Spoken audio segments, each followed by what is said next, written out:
Hey guys, it's me, John Fortnite, but most people know this channel by its pseudonym Sojourner Kai. You see, I've always been a Fortnite enthusiast, hence the reason why the last time I made a video on this game it was a mostly negative light so that I could throw you all off of my trail. In reality, I'm a massive fan of this game and I was just so jealous of its success that I couldn't help but mock it. But seriously, back at the end of May / start of June, a friend of mine asked if I wanted to play Fortnite with zero build, and I thought, sure. I'd been burnt out of the other battle royales that I had played up to this point, but still really wanted to play the format. Like, Apex is a fun game. I have 450 hours on Steam and maybe like another 80 unchecked on the ungodly Origin client, but it feels a little too intense a lot of the time, and I wanted less of a challenge.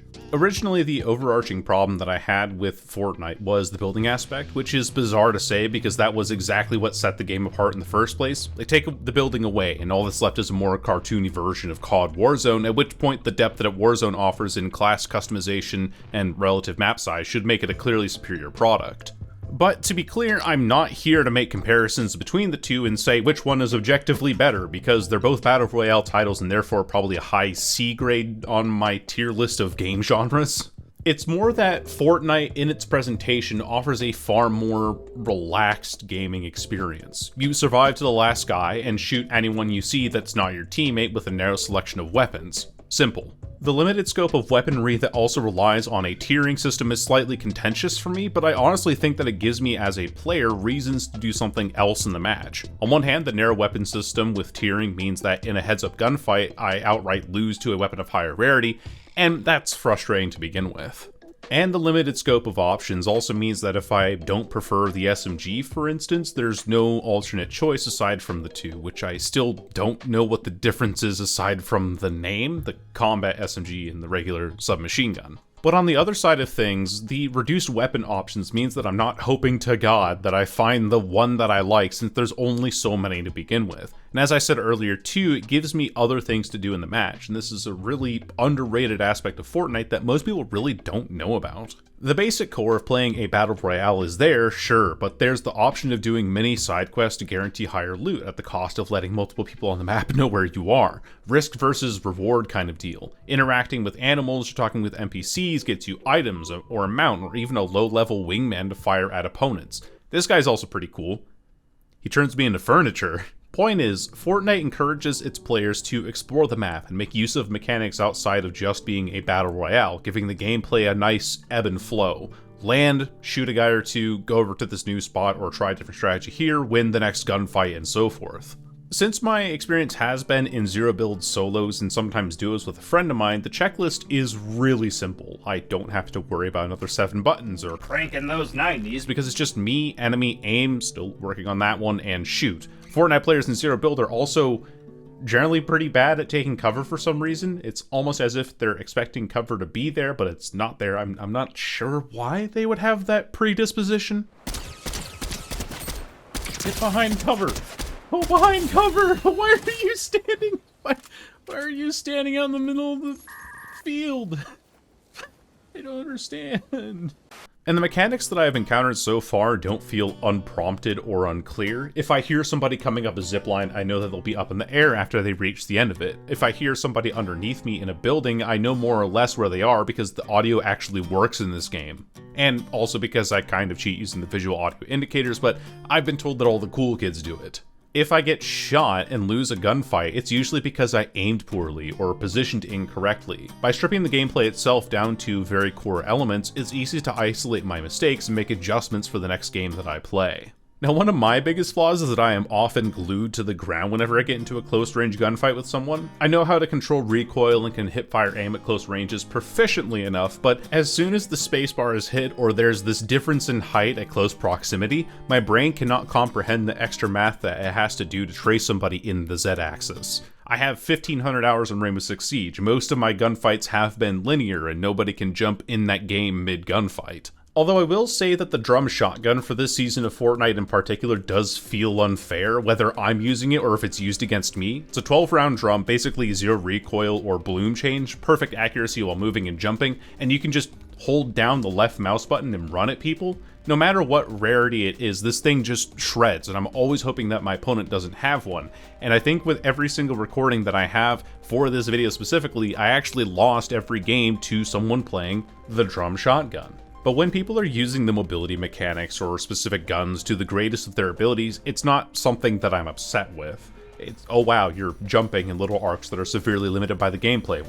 I mean, of course they are. That's part of the core game mechanics. It's a very clear weakness that I have that I need to get used to. I don't have to learn what abilities do or have to micromanage an inventory for the most part, so weak points like these are ones that I can improve on.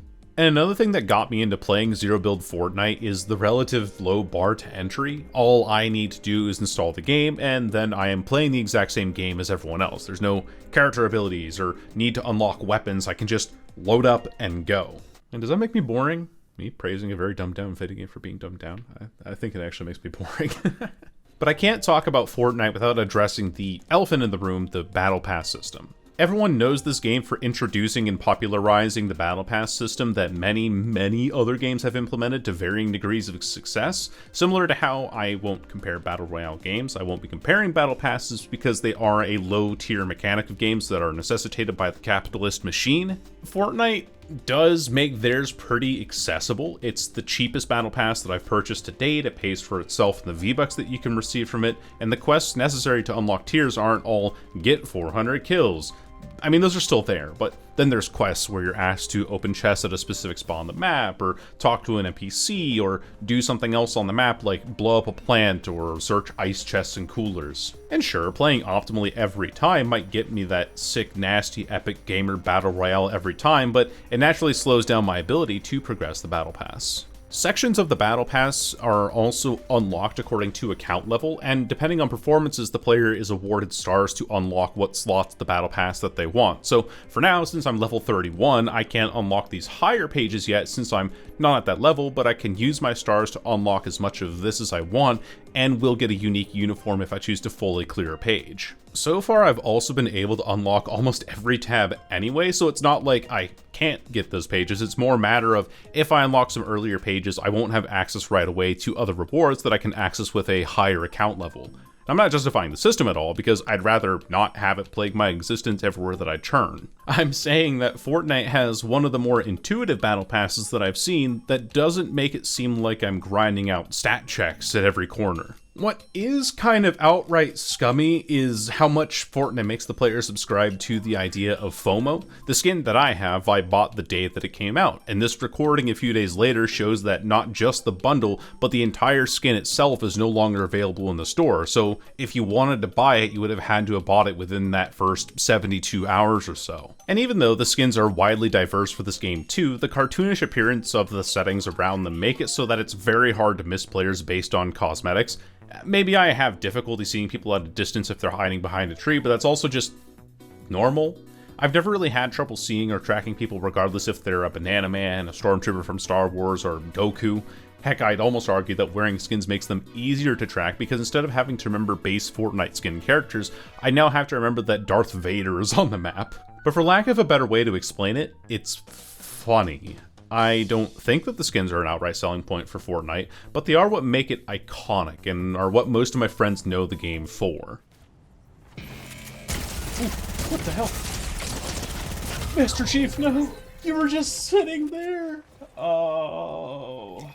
I get to drop in on the map as a frighteningly detailed pink fursuit before I gun down Master Chief and Optimus Prime. It's bizarre both in and out of context, which is probably why I've enjoyed it as much as I have. With the game having a much goofier tone, I don't feel nearly as pressured to feel like I'm esports ready to be able to compete in matches, and with little else to endear me to the game, I also don't feel pressured to spend a ton of time on it, but I still choose to anyway. You see, with battle passes, ranked seasons, and limited content in other games, I've always had this pervasive feeling like I needed to keep improving and had to spend a billion dog years every few months just to stay on par with the average player. In other words, as I've gotten older and had other responsibilities or other titles take my interest, I'm finding it less and less easy to play competitive games now. I still like shooters, but we can't deny that the most popular ones on the market currently are those that take a lot of dedicated time and practice. And so, Fortnite with zero build is the perfect casual experience in my opinion, and it's one of the few games that I feel I don't get upset with in a competitive sense because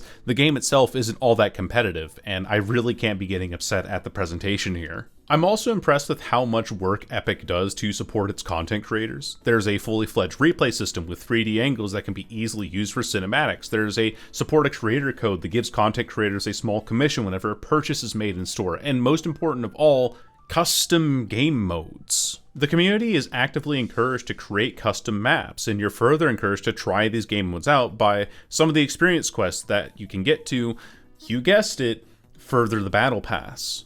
I personally haven't looked into these game modes, partially because I'm enjoying zero build enough for now that I haven't had a reason to, but also partially because when I was setting profile tags, I noticed that one of them was listed as Roleplay. And despite appearances, I'm not into that kind of thing, especially when I know that this game's audience is substantially underage. I'd rather leave my interaction with randoms at strategic callouts or blasting them into the stratosphere with a Transformers cannon. Oh man, that's a nice tree you have as cover over there. It'd be a real shame if I took it away. Biden, blast! So, in conclusion, I'm a filthy casual that enjoys styling on kids in a battle royale where I can buy a fursuit without having to spend over $1,000 because it sure beats the hell out of playing another game of League of Legends.